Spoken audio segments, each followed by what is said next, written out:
لینے کے لیے تیار ہو جاتے ہیں۔ خبر کہاں مشہور ہوئی؟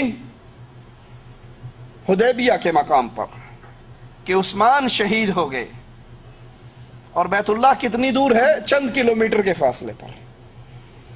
اللہ کے نبی صلی اللہ علیہ وسلم مکہ سے 1400 ساتھیوں کو لے کر عمرہ کرنے کے لیے نکلے تھے نا۔ یہ دعویٰ کرنے والوں، ہمارے پیروں کو پورا علم غیب ہے، بزرگوں کو علم غیب ہے، نبی کو علم غیب ہے۔ جب نبی کو علم غیب ہے تو پھر یہ عمرے کا سفر کیوں ہوا؟ اگر آپ کے اس دعوے کو مان لیا جائے کہ اولیاء کو علم غیب ہوتا ہے، اولیاء کے سردار محمد کے صحابہ ہیں صلی اللہ علیہ وسلم، یہ نبی کے صحابہ مدینے سے کیوں نکلے؟ اگر اولیاء کو علم غیب نے تو پہلے پتہ اللہ کے نبی راستے میں سے ہی واپس آنا ہے، جانے کا کیا فائدہ ہے؟ عمرہ تو ہم کر ہی نہیں سکیں گے۔ نبی کیوں نکلے؟ عثمان کو کیوں بھیجا؟ سنیے، حضرت عثمان مکہ میں زندہ ہیں، اور اللہ کے رسول صلی اللہ علیہ وسلم اور آپ کے صحابہ خون عثمان کا بدلہ لینے کے لیے تیار ہیں۔ ایک درخت کے نیچے بیٹھتے ہیں، لوگوں سے عثمان کے خون کا انتقام لینے کے لیے بیعت لیتے ہیں، اور اللہ کے نبی کا انداز دیکھیے، اپنے ایک ہاتھ پر اپنا دوسرا ہاتھ رکھ کر اپنے دوسرے ہاتھ کو عثمان کا ہاتھ قرار دیتے ہیں۔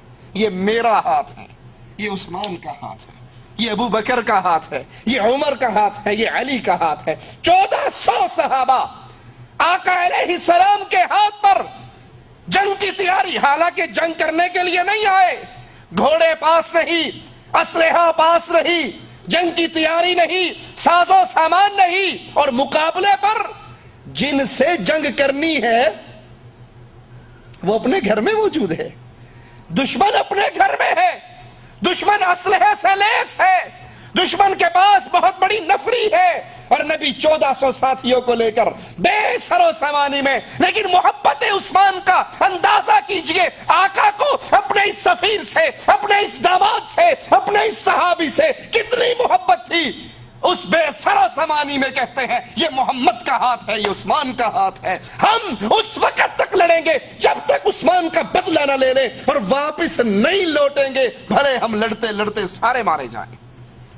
درخت کے نیچے آقا علیہ السلام 1400 صحابہ سے بیعت لے رہے کہ آسمان والا قرآن نازل فرما دیتا ہے، اللہ کے رسول علیہ السلام پر قرآن حکیم کی یہ آیات نازل ہو جاتی ہیں، لقد رضی اللہ، یہ کہنے والوں کہ یہ 4 ہی مومن تھے، باقی کوئی بھی مومن نہیں تھا ان میں سے، یہ 1400 ہیں، اور 1400 بے سر و سامانی کے اندر جنگ کی تیاری کر چکے ہیں، مرنے کی بیعت ہو چکی ہے، کیونکہ کافر ہے تو کرتا ہے شمشیر پہ بھروسہ، مومن ہے تو بے تیغ بھی لڑتا ہے سپاہی۔ ان کی محبتیں، ان کا پیار، ان کی عظمتیں، جنگ کی تیاریاں، اور یہ سارا کچھ دے کر اللہ بھی ان سے راضی ہونے کا سرٹیفکیٹ نازل کر رہا ہے۔ لقد رضی اللہ عن المؤمنین، اللہ ان مومنوں سے راضی ہوا، ان میں ابو بکر ہے، ان میں عمر ہے، ان میں صحابہ کرام ہیں، اللہ کے نبی علیہ السلام کے ساتھی 1400 صحابہ، اور اللہ 1400 کو سب کو مومن کہہ رہا ہے، اور سب کے بارے میں کہہ رہا ہے لقد رضی اللہ، اللہ ان سے راضی ہوا۔ اور یہ ہے کون؟ عن المؤمنین، یہ اہل ایمان ہے۔ تمہارے اس دعوے کی کیا حقیقت ہے کہ صرف 3 یا 4 یا 7 مومن تھے، باقی سارے نعوذ باللہ منافقین کا ٹولہ تھا؟ لقد رضی اللہ عن المؤمنین اذ یبایعونک تحت الشجرہ، جب تیرے ہاتھ پر اے نبی یہ درخت کے نیچے بیٹھے بیعت کر رہے تھے، اللہ تجھ سے بھی راضی اور ان سب سے راضی۔ اگر اللہ کے نبی کو علم غیب تھا تو قرآن کی اس آیت کے بارے میں کیا کہو گے؟ نبی کی اس بیعت لینے کو کیا کہو گے؟ اللہ کے لیے سوچنا، اللہ کے لیے اس عقل کو استعمال کرنا،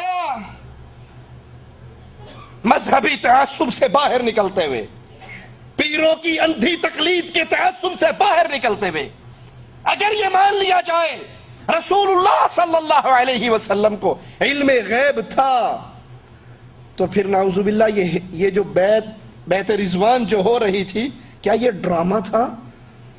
یہ کوئی فلم کا سین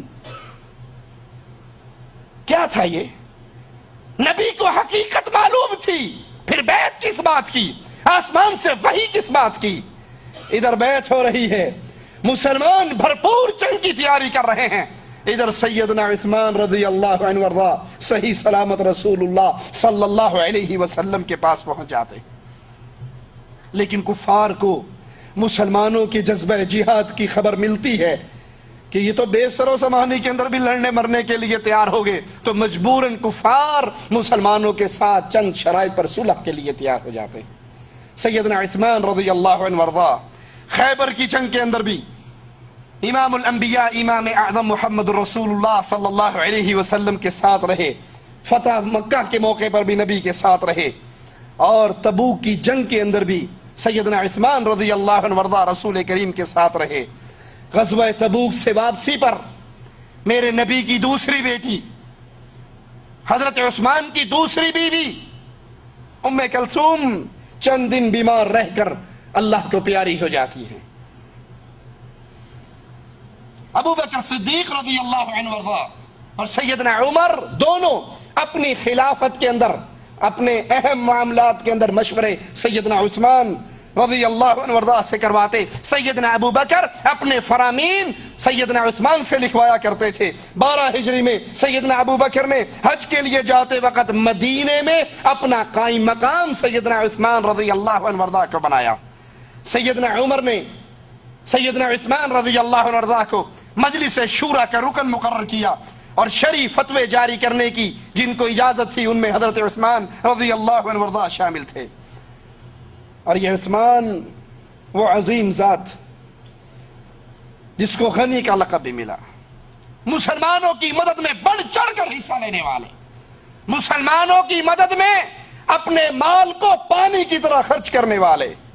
مسلمان جب مدینے میں پہنچے تو میٹھے پانی کا کنواں صرف ایک ہی تھا اور اس کا مالک بھی یہودی تھا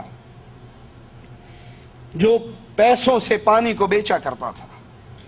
امام الانبیاء امام اعظم محمد رسول اللہ صلی اللہ علیہ وسلم فرماتے ہیں، کون ہے یہ پانی کا کنواں مسلمانوں کو خرید کر دے دے، میں اس کو اللہ کی جنت دیتا ہوں، میں اس کی جنت کی گارنٹی دیتا ہوں جو یہ پانی کا کنواں مسلمانوں کے لیے وقف کر دے۔ سیدنا عثمان آہستہ سے اٹھتے ہیں، اس یہودی کے پاس جاتے ہیں، کہتے ہیں یہ کنواں مجھے بیچ دے۔ وہ کہنے لگا تیرا دماغ خراب ہے، میری ساری تجارت اسی پر ہے، پانی بیچ کے تو میں پرافٹ کماتا ہوں، اور اس سے اچھی تجارت اور کیا ہوگی؟ یہ بیچ دوں گا تو میرا کیا بنے گا؟ کہا تجھے اچھا سا اچھا ریٹ دوں گا۔ کہا نہیں، میں نہیں بیچنے کے لیے تیار۔ پھر جواب میں کہتے ہیں اچھا منہ مانگی قیمت لے لے، کیونکہ سودا اللہ کی جنت کا تھا، سودا اللہ کی جنت کا ہو اور عثمان اس کو خریدنے سے پیچھے رہ جائے، دنیا کی آنکھ نے یہ منظر کبھی نہ دیکھا۔ کہا منہ مانگی قیمت لے لے۔ جب اتنی بڑی بات سنی پھر بھی تیار نہ ہوا۔ سیدنا عثمان نے کہا اچھا ایک اور حل نکالتے ہیں، یوں کرتے ہیں اس کنویں کو آدھا آدھا کر لیتے ہیں، آدھا کنواں مجھے دے دے، آدھا تو لے لے۔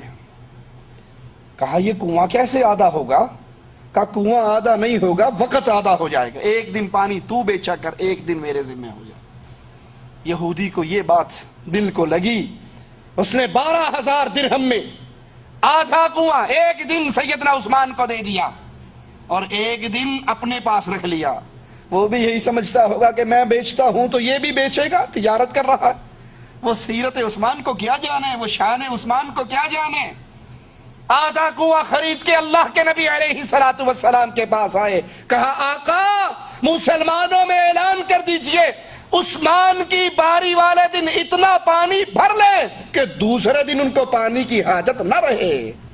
اور آقا یہ اعلان صرف مسلمانوں میں نہیں کفار میں بھی کر دیجئے، یہودیوں کو بھی اجازت دے دیجئے، جس کا جی چاہتا ہے عثمان والے دن عثمان کی باری میں مفت پانی لے جائے، عثمان ان سے کوئی پیسہ نہیں مانگتا۔ جب یہ سلسلہ چلا یہودی اپنی باری میں خالی بیٹھا رہتا، جس نے پانی بھرنا پہلے دن ہی بھر کے لے گیا، پھر اس کو سمجھ آیا میں کتنا برا فیصلہ کر کے یہ آدھا کنواں بیچا، مزید 8000 درہم سیدنا عثمان سے مانگ کر پورا کنواں وہ حضرت عثمان رضی اللہ عنہ کو دے دیتا ہے۔ اور سیدنا عثمان آتے ہیں آقا کے پاس، آقا آپ نے جنت کی بات کی تھی نا، یہ کنواں مجھے خرید کر دے، میں اس کو جنت کی گارنٹی دیتا ہوں۔ آقا عثمان کنواں مسلمانوں کے نبی کے حوالے کر رہا ہے اور آپ سے اللہ کی جنت کی گارنٹی مانگ رہا ہے۔ مدینہ کی مسجد جو دھرتی پر آخری نبی کے ہاتھ کی بنی ہوئی آخری مسجد،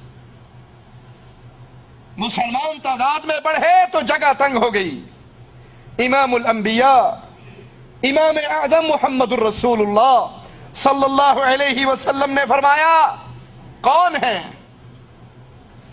یہ مسجد کے ساتھ والا پلاٹ زمین خرید کے مسجد میں شامل کر دے، جو مسجد کی یہ جگہ خرید کر دے گا میں اس کے لیے اللہ کی جنت کی گارنٹی دیتا ہوں۔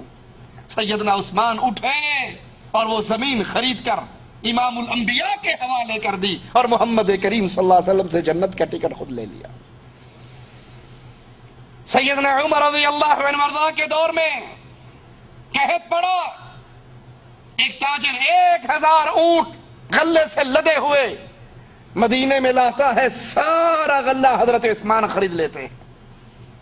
مدینے کے تجار کو پتہ لگتا ہے، وہ سیدنا عثمان کے پاس آتے ہیں، کوئی 1% پرافٹ دینے کی بات کرتا ہے، کوئی 2% دینے کی بات کرتا ہے، کوئی 3% پرافٹ دینے کی بات کرتا ہے۔ سیدنا عثمان کہتے ہیں میں غلہ اس کو بیچوں گا جو 10% پرافٹ دے گا۔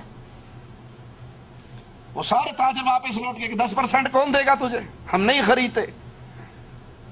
وہ واپس جاتے ہیں، سیدنا عثمان سیدنا عمر کے پاس آ کر کہتے ہیں مومنوں میں اعلان کر دیجئے، مدینے میں اعلان کر دیجئے، جس کو جتنا غلہ چاہیے وہ عثمان سے فری لے جائے۔ وہ لوٹتے ہیں، تاجر عثمان تو نے تو کہا تھا میں غلہ 10% پر دوں گا اور اب تو فری بانٹ رہا ہے، مفت بانٹ رہا ہے۔ کہا تمہیں نہیں پتا میرے رب نے 1 درہم کے بدلے 10 نیکیوں کا بدلہ وعدہ کر رکھا ہے، تم 1 درہم اللہ کے راستے میں خرچ کرو، اللہ 10 گنا اس کا ثواب دے گا، میں نے 1000 اللہ کے راستے میں